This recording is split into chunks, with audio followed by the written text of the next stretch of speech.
quick, let's have this conversation. This controller is not the budget king. This is. Apparently, GameSir released a new telescopic controller and it's wider, lighter, cheaper, and possibly the newest king of budget mobile controllers. This time, GameSir went a much more minimalistic approach with their packaging. Inside the box are the controller, the manual, and whether the pad replacements? More on that later.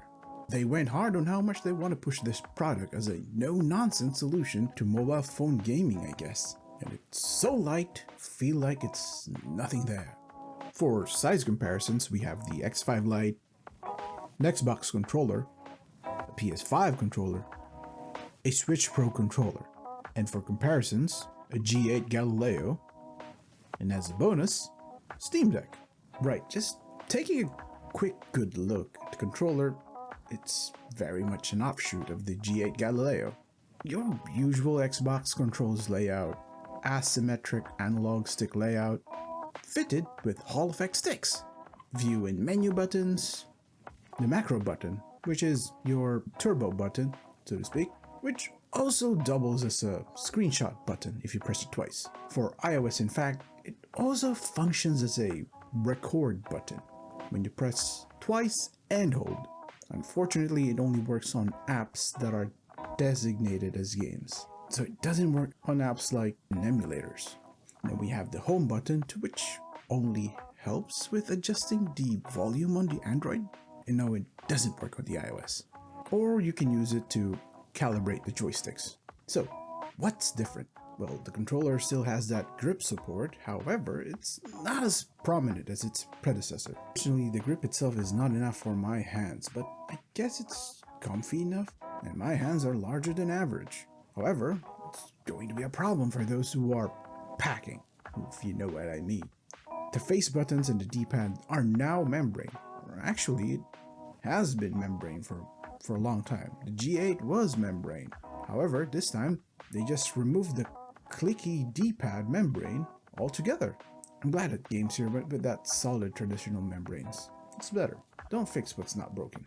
What I find lacking, however, is the trigger buttons that turned into this mushy, unsatisfying hairline trigger type. I mean, come on, what's wrong with you? GameSir, you give and then you take? Another thing that is lacking are the paddle buttons.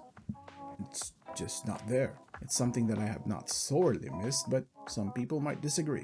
Another thing that is lacking is the headphone jack, which is in my opinion a load of bollocks. If there's anything I really liked about the G8 is that they offered a headphone jack. There's definitely something appealing about using a wired headphones over wireless ones. The options also serves as an alternative when loudspeakers and wireless headsets are not on the table at the moment. At least they didn't remove the pass-through charging. And also, for some reason, the Type-C connector is now on the other side. Well, speaking of the connectors, the X5 Lite has a removable pads. You have the default thick one, the medium one, and the nothing. And it's actually great. What's significantly different this time is the compatibility. Yes, it still supports both Android and iOS, unlike what it says on the box. And yes, it still supports iPhone 15 and 16 for obvious reasons. What's different this time is that it can handle devices like the iPad mini. Finally! The X5 Lite can now handle devices from 105mm up to 213mm. Finally, GameSir made the right call. In comparison to G8, there is that tad added length to the X5. Now, it cannot handle devices like full-fledged tablets, for good reasons, but still, it is a great step up from what it was before. Well, how's the performance? I'm glad to say that GameSir, despite some disappointing decisions, they still have managed to provide an excellent performing device. With the analog sticks running Hall effects, accurate reading won't be a problem. Or so I thought. Testing out the controller circularity, for the first time I've encountered a not so Hall effect behavior. However, testing it again showed no signs of the weird spikes I've encountered. I'm not sure how this could have happened and I wasn't able to replicate the issue. Something to take into consideration, I guess. The buttons, on the other hand, feel solid and does not seem to have any significant latency. I cannot prove it as data from Gamepad law does not exist for X5 Lite. I did feel a very subtle latency. That or my brain cells are slowly dying. Playing on the Android is not a problem. So is on iOS. Especially now I can use the iPad. Not to mention it still holds pretty well for emulators and game streaming. In fact, believe it or not, GameSir app still supports, or rather is supporting X5 Lite. However, the same issues still persist on the iOS, where physically connected devices are not recognized by the iOS app. You don't lose much anyway, since the G-Touch mode doesn't exist on the iOS, unlike on the Android where it's alive and well, and along with all the benefits of, touchscreen overlay solutions. Now, let's talk about the pricing. Now, if you already have your own telescopic controller, there is very little incentive to get it's $35! What more do I need to say? Well, how about it goes on sale on other sites? $25!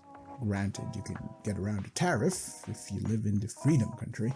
With how much cheap this controller is, there's little to no reason not to get it, especially if you don't have any telescopic controller at all. If you're itching to seriously start on mobile phone gaming, it's definitely an option. Comparing it to Razer Kishi's and Asus ROG Tessen, it's hard not to just fork over the money to GameSir.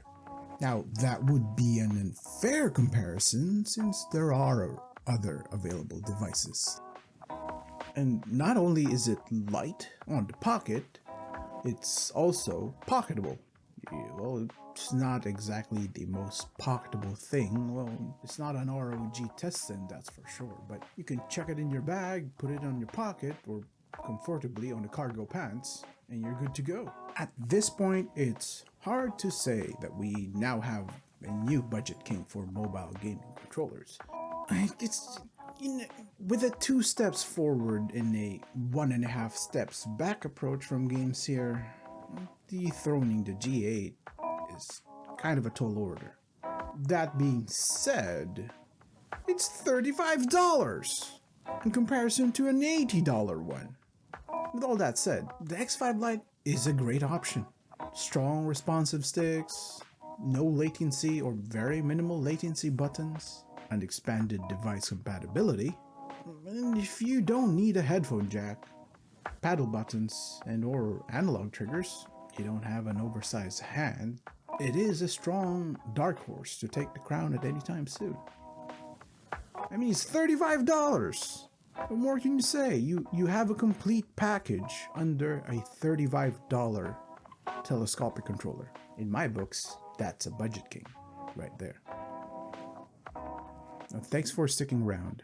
Leave a like and comment down below what's your choice of telescopic controller. And see you in the next one.